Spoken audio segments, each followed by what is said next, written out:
Free audio post-production by alphonic.com। यह chapter कार्य के ऊपर आधारित है, वर्क।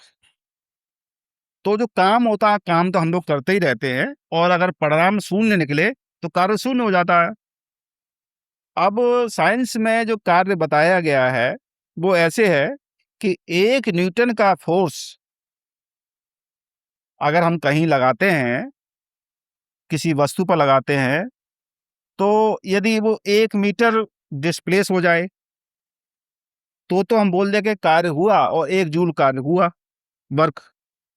ठीक है। और इसका जो फॉर्मूला है वर्क का, वो फोर्स इंटू डिस्प्लेसमेंट है। और फोर्स इंटू डिस्प्लेसमेंट होने के कारण फोर्स को हम न्यूटन में मापेंगे, डिस्प्लेसमेंट को मीटर में मापेंगे, तो उसकी जो यूनिट होगी न्यूटन मीटर हो जाएगी, और यही न्यूटन मीटर जूल में परिवर्तित हो जाती है, इसे हम जूल भी बोल सकते हैं। ओके, और ये ऊपर हमने समझ भी लिया है।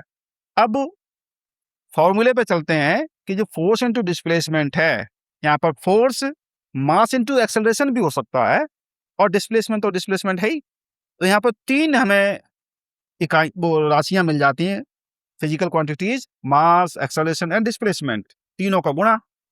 अब इसकी जब हम विमा निकालेंगे, डायमेंशन निकालेंगे, तो मास की तो m ही हो गई, और एक्सेलरेशन की LT-2 हो गई, और डिस्प्लेसमेंट की तो L रह ही सकती है।